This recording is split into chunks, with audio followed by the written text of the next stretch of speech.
গ্রামের জঙ্গলের পাশেই রতনের একটি কলার বাগান ছিল।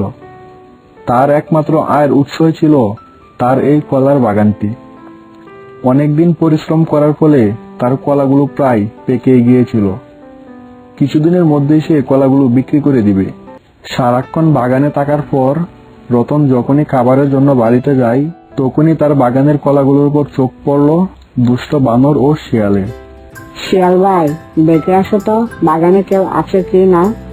শিয়াল বাগানের চারদিক ঘুরে দেখলো এবং কাউকে না দেখতে পাওয়ায় দুজনে মিলে অনেকগুলো কলা নিয়ে চলে গেল। কিছুক্ষণ পর রতন আসলো। আমার এই কলাগুলো কে নিছে? আমার বাগানে কিছু ঢুকছে নাকি? আশেপাশে তাকিয়ে সে কাউকে দেখতে পেল না।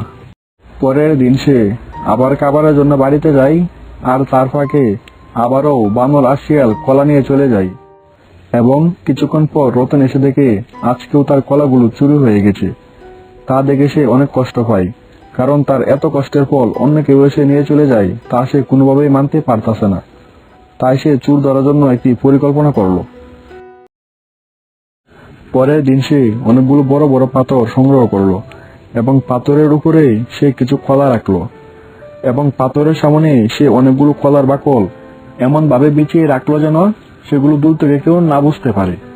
রতন পাথরের পিছনে লুকিয়ে রইল এবং খাবারের জন্য সে বাড়িতে যায় নাই। কিছুক্ষণ পরেই বানর আর শিয়াল আসলো। শিয়াল ভাই, আজকে তুমি গাছে উঠে কলা পারবা? না, আমি সামনে কলা দেখতে পাচ্ছি, সেগুলাই আমি নিয়ে চলে যাব। না, এগুলো আমি নেব। এই বলে তারা দুজনেই কলার দিকে দৌড় দিল। তারা কলার কাছে যাওয়ার আগেই সামনে থাকা কলার বাকলগুলোতে পিছলকে পাথরের উপর পড়ে যায় এবং পাথরের সাথে ধাক্কা খেয়ে তাদের পা ভেঙে গেল। রতনের বুদ্ধি কাজে লাগলো। বানর আর শিয়াল তো দূরের কথা, এই কথা শুনে আর কেউই তার বাগানের আশেপাশে আসে নাই।